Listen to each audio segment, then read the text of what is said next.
You're scrolling, drifting through the endless static of the algorithm, waiting for the signal to cut through the noise. Consider, if you will, that you just found the frequency. You've just stepped off the timeline of the everyday, into the space where the forgotten history and the hidden truths finally touch down. There's the story you know, and then there's the airspace we're about to enter. Check your coordinates, because you're heading towards the landing point. Welcome back, friends. Today's story. Dresses aren't meant to fly. It was Paris in the first golden decade of the 20th century. The city of light was buzzing with a new, terrifying, and exhilarating obsession: aviation. Men were strapping themselves into frail contraptions of canvas, wire, and wood, desperately trying to conquer the skies. But gravity is a cruel teacher, and those early pilots were falling to their deaths at an alarming rate. Down on the ground, a young Austrian immigrant watched this carnage and decided that he had to do something about it. Let's call him Franz. Franz wasn't an engineer. He wasn't a pilot nor a mechanic. He was a dressmaker. He ran a highly successful tailoring business, crafting fine garments for wealthy tourists. But Franz's mind was up in the clouds. He believed if he could just apply his skills with needle, thread, and silk, he could save the lives of those brave aviators. He envisioned a wearable parachute, a bulky, bat-like suit that a pilot could wear in the cockpit, which would billow out into a life-size canopy if they had to jump from the failing aircraft. He poured his money into prototypes. He stitched together massive cloaks of silk and threw weighted dummies out of his fifth-floor apartment window. The results were disastrous.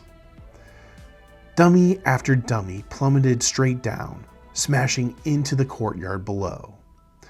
Most men would have given up. They would have accepted that the tailor couldn't outsmart physics. But Franz was incredibly stubborn. He examined the wreckage and concluded that his design was completely flawless. The problem, he insisted, was simply a lack of altitude. The suit just didn't have enough time to catch the air and deploy. He needed to test it from higher up.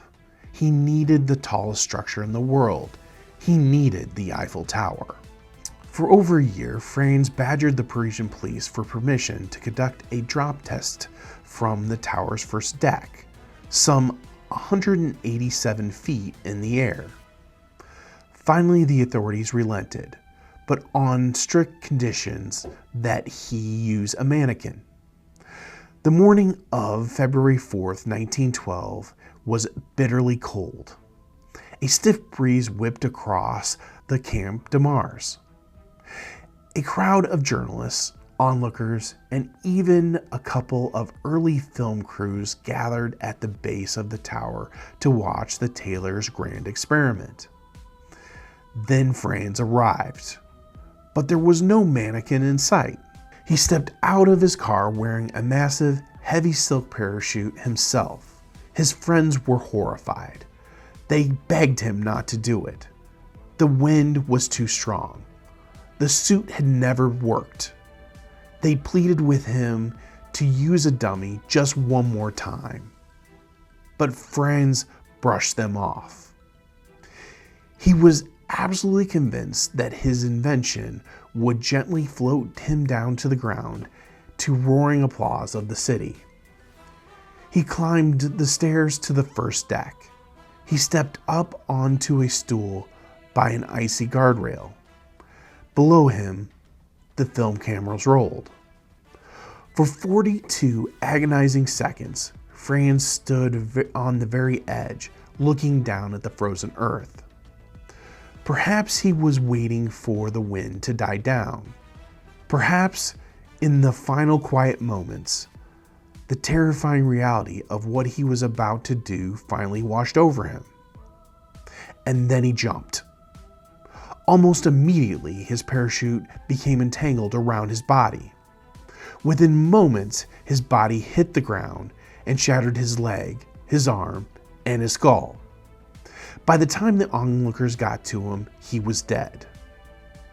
The person who thought he had the first device to save lives from an airplane is Franz Reichelt.